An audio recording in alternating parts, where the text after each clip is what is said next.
नमस्कार दोस्तों, मैं दिव्यांश आप सभी का स्वागत करता हूं आपके अपने चैनल द एग्जाम्स अड्डा में। उम्मीद करता हूं कि आप सभी लोग सकुशल होंगे।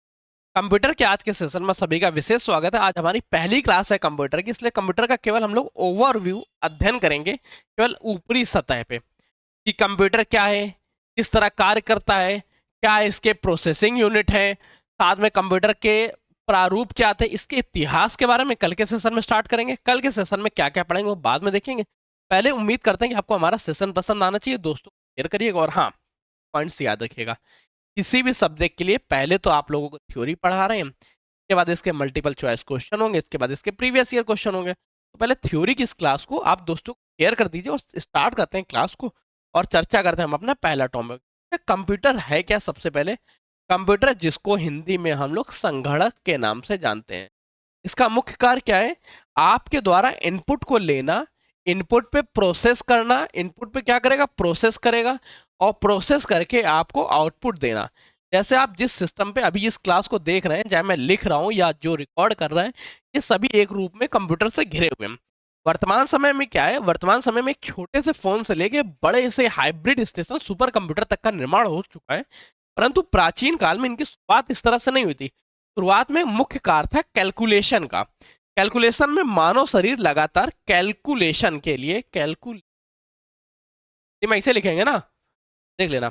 कैलकुलेशन के लिए कंप्यूटर का प्रारंभ हुआ था कि मानव जो शरीर था, जो मानव है, ये लगातार गलतियां करता रहता था और ये अपनी गलतियों को सुधारना चाहता था। इसलिए एक ऐसी मशीन का निर्माण करना चाहता था जो कैलकुलेशन में सबसे एक्सपर्ट हो और कैलकुलेशन में उससे कोई गलती ना हो। इसी क्रम में एनालिटिक इंजन का निर्माण होता है। सबसे पहला जो कंप्यूटर बनता है, जिसको हम लोग अबेकस नाम से जानते हैं। वर्तमान समय में आजकल क्या होता है, छोटे छोटे बच्चों को ऐसी स्लेट दी जाती है और इस स्लेट के ऊपर ऐसे ऐसे झड़ियां लगी होती हैं और इसमें गोल गोल छन्ने नुमा पेन चेंज करता ताकि आपको ऐसे ऐसे गोल गोल कण छिपे होते हैं। किसी में 4, किसी में 5, किसी में 6, किसी में 7, इस तरह से करके अब आपको काउंटिंग करना है। 10+10 कितने होते हैं? 10 ऊपर कर लो, फिर 10 ही ऊपर कर लो, दोनों तो टोटल 20 आंसर आ गया। इस तरह से अबेकस का निर्माण होता है और धीरे धीरे कालांतर में ये इतना फास्ट हो चुका है कि छोटे से प्रारूप में तक कंप्यूटर आ गया। अब इस कंप्यूटर के पूरी जर्नी को अध्ययन करेंगे और उत्तर प्रदेश अधीनस्थ सेवा चयन आयोग में जितने भी क्वेश्चन पूछे गए सभी का यहाँ पे हम लोग चर्चा करेंगे। तो पहले क्या करिए, पहले आप दोस्तों के साथ शेयर करिए और फिर इस क्लास को स्टार्ट करते हूँ। देखते हैं यहाँ पे कंप्यूटर की पीढ़ियों के बारे में क्या कंप्यूटर का वर्णन है। कंप्यूटर की देखो इस तरह से भाषा लिखी हुई है, नहीं समझ में आ रहा तो मत पढ़िएगा, कोई दिक्कत नहीं। कंप्यूटर एक मशीन है जो यूजर द्वारा दिए गए निर्देशों का पालन करती है और निर्देशों को प्रोसेस करके आउटपुट प्रदान करते हैं। एक लाइन में कंफर्म था। कंप्यूटर इनपुट लेती है, खुद प्रोसेस करती है, प्रोसेस करने के बाद आप लोगों को आउटपुट दे देती है। इस जरा सी लाइन को इतना क्यों लिखा? यह एक इलेक्ट्रॉनिक डिवाइस है, सबको पता है। यूजर द्वारा दिए गए निर्देश या कमांड को इनपुट के रूप में लेता है और निर्देशों को आउटपुट प्रदान करता है। अरे कोई खास नहीं, इंपॉर्टेंट हटाओ। हाँ, इंपॉर्टेंट क्या है वो ध्यान रखिए। कंप्यूटर की यहाँ पे एक परिभाषा हमने लिखी थी, गायब हो गई क्या? चलो हाँ, कंप्यूटर का फुल फॉर्म याद रखिए। लिखा गया है common operating machine purpose used for technological and educational research. ये कंप्यूटर का फुल फॉर्म। हिंदी में नाम याद रख लो, संगणक। बस यही दो क्वेश्चंस आपसे कंप्यूटर के नाम से पूछे जाएंगे, इससे ज्यादा कुछ नहीं पूछा जाएगा, ना याद रखना है। कंप्यूटर का आविष्कार किसने किया था? आधुनिक कंप्यूटर का आविष्कार चार्ल्स बेबेज ने किया था, जो इलेक्ट्रॉनिक कंप्यूटर के निर्माता, इसलिए इन्हें कंप्यूटर के जन्मदाता भी कहा जाता है या कंप्यूटर के पिता कहा जाता है। चार्ल्स बेबेज क्या है? कंप्यूटर के पिता है। कंप्यूटर के पिता चार्ल्स बेबेज कंप्यूटर के पिताश्री हैं, ठीक है। चार्ल्स बेबेज क्या? कंप्यूटर के पिताश्री, इन्होंने सबसे पहले कंप्यूटर का निर्माण किया था। अच्छा, कंप्यूटर का फुल फॉर्म हो गया। कंप्यूटर के बारे में ये होगा। कंप्यूटर के बारे में थे कंप्यूटर की कार्य प्रणाली को ध्यान रखिए। कंप्यूटर की कार्य प्रणाली क्या है? इंसानों द्वारा आउटपुट लेना या अपने यूजर्स द्वारा आउटपुट लेना, यूजर्स द्वारा आउटपुट पर प्रोसेस करना, प्रोसेस करने के बाद आउटपुट देना। अच्छा, ये जिन डिवाइस के माध्यम से इनपुट लेता है उन्हें हम लोग इनपुट डिवाइस के नाम से जानते हैं। अब जैसे इनपुट डिवाइस कौन सी है? ये जैसे पेन हो गया, जिसको digital input device, digital pen, keyboard, mouse, ये इसके इनपुट डिवाइस हो गए। जॉयस्टिक्स। और प्रोसेस कौन करता है? प्रोसेस करने का काम एक बड़ा सा डब्बा करता है, जिसको हम लोग के नाम से जानते हैं। सीपीयू में क्या होता है? माइक्रो प्रोसेसर्स लगे होते हैं, चिपसेट लगी होती है, ये सीपीयू का कार्य होता है। आउटपुट किस पे देता है? जैसे ये डिस्प्ले, जो सामने आपको डिस्प्ले दिख रही है, हमने इनपुट दिया कि ऐसी एक डाटा खींच दो, डाटा खींच दिया। इनपुट तो इससे दिया, परंतु दिख कहां रहा? मैं डिस्प्ले पे दिख रहा, तो डिस्प्ले क्या हुई? आउटपुट का काम कर गई।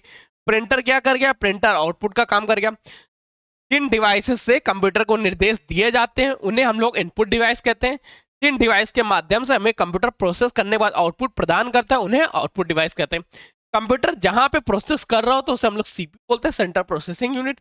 ये माइक्रो प्रोसेसर वगैरह का सेट रहता है, माइक्रो प्रोसेसर, जीपीयू, सीपीयू, ढेर सारे पार्ट्स रहते हैं, परंतु इसको अभी हम लोग करंट टाइम में सीपीयू या डब्बा के नाम से जानेंगे।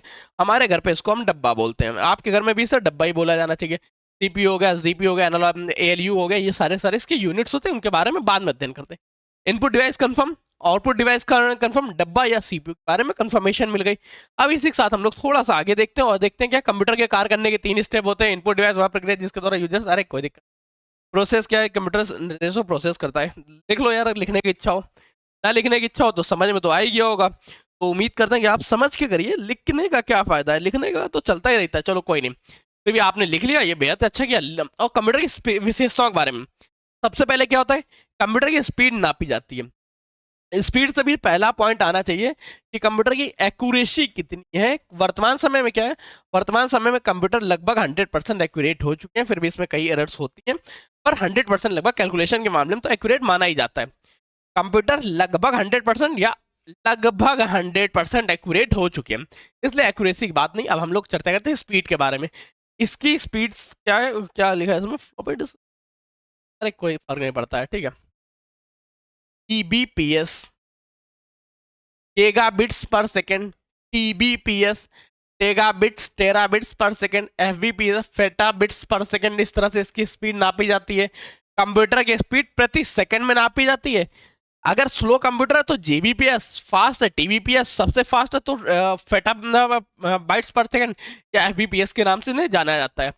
ये नापने की इकाइयां हैं। वर्तमान समय में GBPS एक नॉर्मल हो चुका है, TBPS, FBPS भी हमने देखने को मिलता है।